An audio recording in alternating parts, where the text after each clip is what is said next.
Midday there, YouTubers, War Thunder aficionados and friends. And welcome to the long-awaited Fortis7's Ultimate War Thunder Tank Survival Guide Part 2. Yes, getting into tactics. Alright, I got some rules for you. Some do's and some don'ts. So first thing is, while you watch this video, as it progresses, you'll see I'm getting my major flank on. Get moving. The synthetic here, who happens to get whacked here in just a second.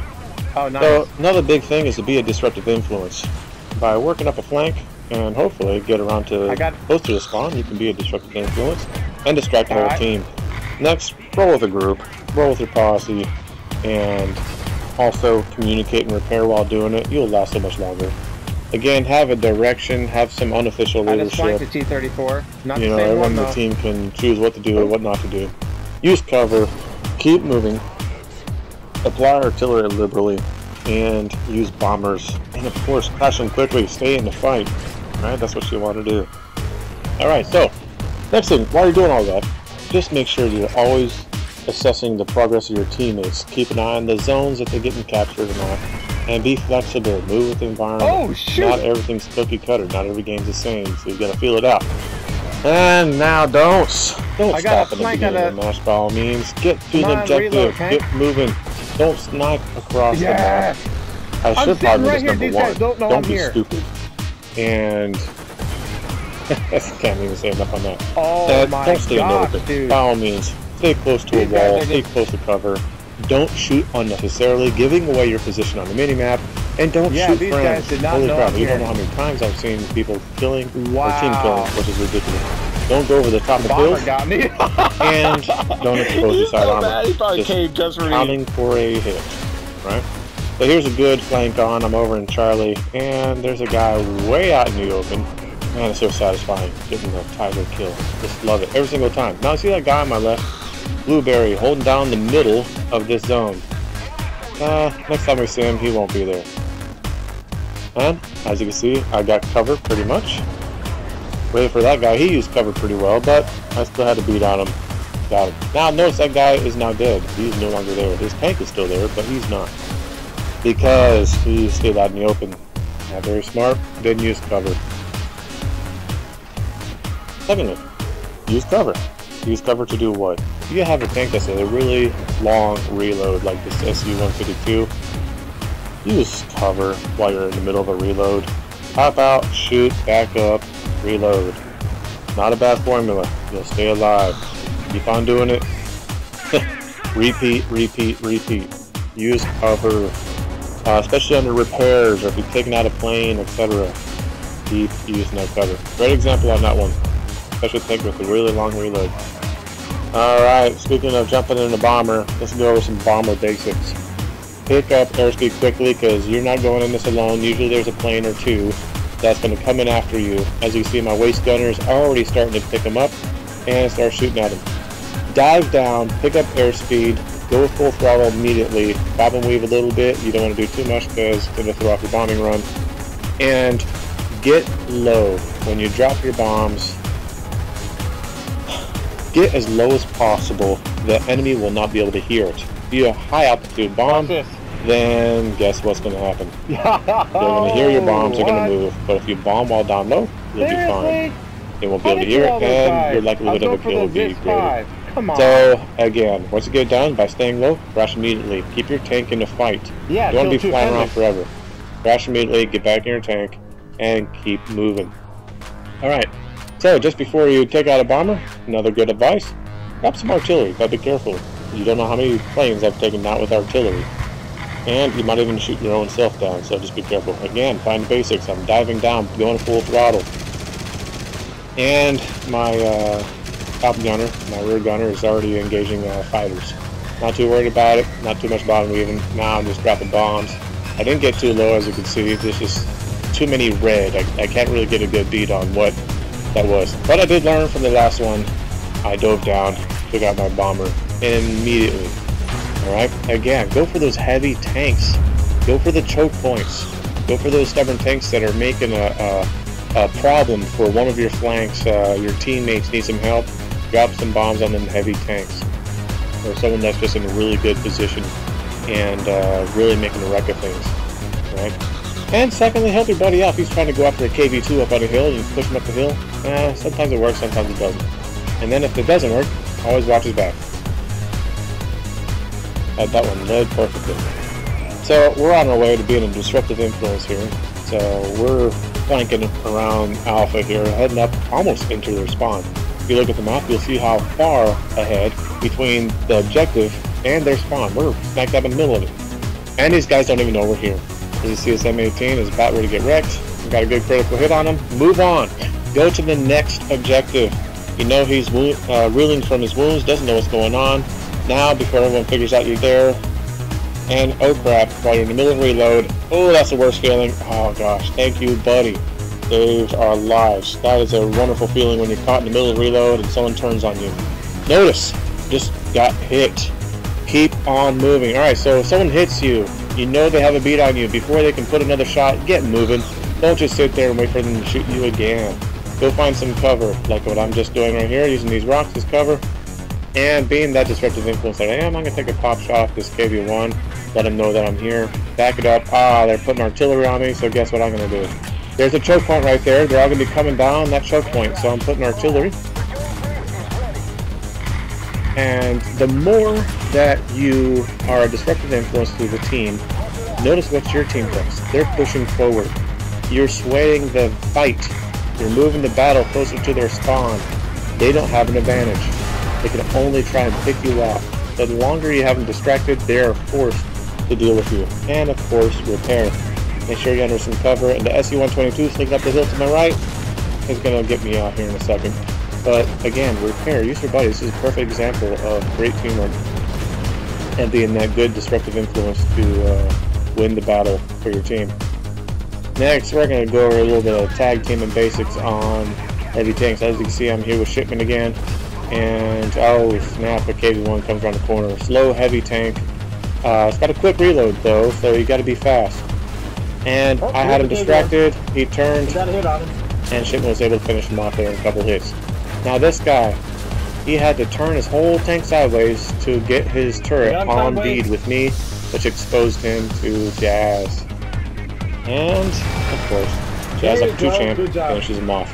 Tag team those KV1s. If you can work together, knock out those heavy tanks, you'll do much better than first engaging them one-on-one. But remember, they have a slow turret rotation, so use your advantage. If you got speed, use it. Don't just sit there and try and duke it out. Oh goodness, I love doing that, saving buddies. So Shipman was about to get wrecked by that Zis 5. I got killed by him earlier, so I knew he was there. A respawn got him. Alright, so what I'm about ready to do is something very dumb. I'm going to crest this hill and go after this guy. Because I can't get a beat on him here while I'm safely on this hill. I pulled up next to Shipman, and he's going over the top, I'm going over the side. When you're fully exposed like that, you are exposing the bottom half of your armor. Now, again, going over basics of what we do and what we do best, be a disruptive influence. Notice all the artillery around that rock right there? I dropped tons of artillery on these guys. It's a choke point. They're going to poke around that rock. And notice what I'm doing right here is slicing the pod. Known as slicing the pod, that is a technical term. Just moving forward and keep an eye on that corner. And once you cross hairs to get a certain color, you just pull the trigger on them. And hopefully you have a faster eye than the person coming against. Now, you see in the bottom right, the map, we are already almost in their spawn. Again, being that disruptive influence, is it really spawn camping? I don't know, it takes a lot of skill to get to their spawn, so yes, it is spawn camping, but no it's not. Again, these guys are going to be forced to deal with you in their spawn. If you get too close to the spawn, guess what? They're going to have to spawn on the other side. So they're not going to be spawning in front of you, thus they're going to have to take longer to get there. And hopefully you buy your team some time to get good positions. And again, we have 2 teammates here protecting the objective, and I got their back. I had 2 guys try to flank them, come up on the side road, and they didn't even know they were there.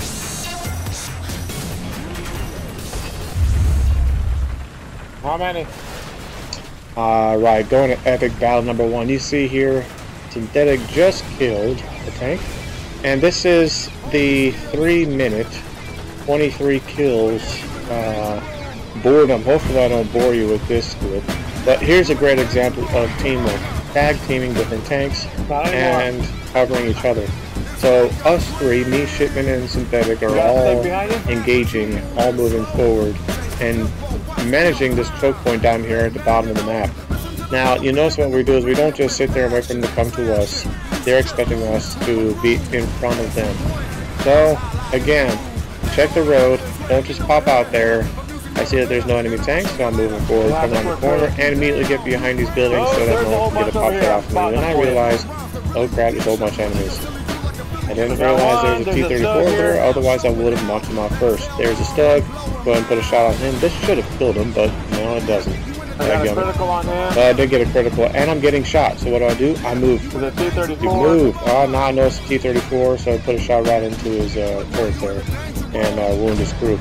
So here is a perfect example. As you see the counting, these are the amount of kills that me, Shipman, and Synthetic rack up. And you can see they got a hit on me.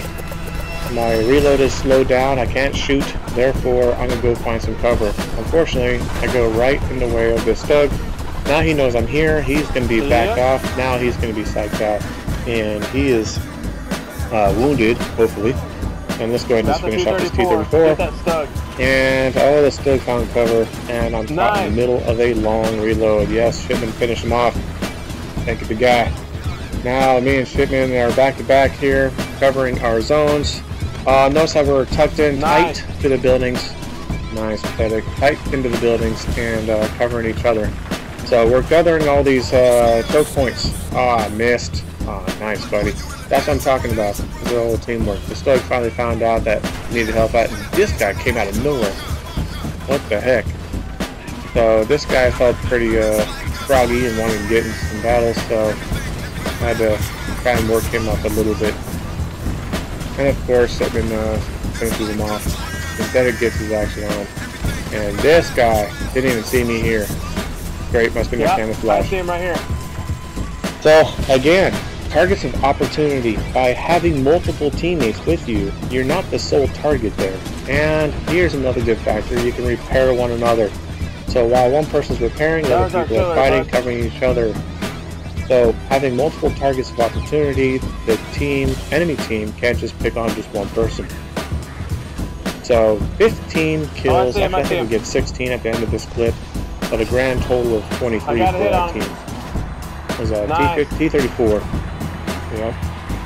Nice job. So here we are, we're just wrapping this up. And just us three, racking up 16 kills in 3 minutes. At the end of the match, we alone got 23 kills, 0 deaths because of great teamwork. Our rest of our team got 11, and the enemy team only got 26 kills. That's a perfect example of working together. And here's the fun aspect. When you have a moment and you see some planes coming in, dive on buddies, see if you can work them out like that. It's good stuff.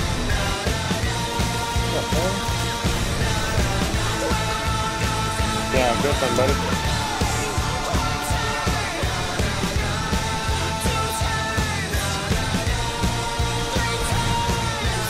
Oh, nailed that. Wow. F4U just got wrecked. Yeah, no worries, bud. When you're doing your celebratory donuts after you're going to massive killing spree, capturing on all of the zones, and winning it for your team like a true champ, when you're doing donuts, pay attention. Make sure they don't just pop up on you. That was dangerous. I almost got wrecked. Look at that. 15 kills, we got a streak of 9, and make sure you reverse the donuts. That way you don't get dizzy. Clockwise, baby. That's done.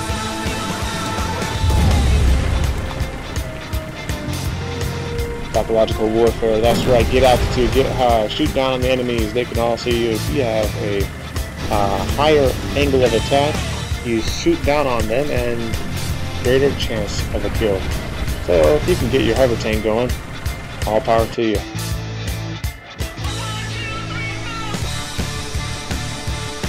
What the heck was that? Oh my god, it just blew up my tank. Oh my god. That was insane.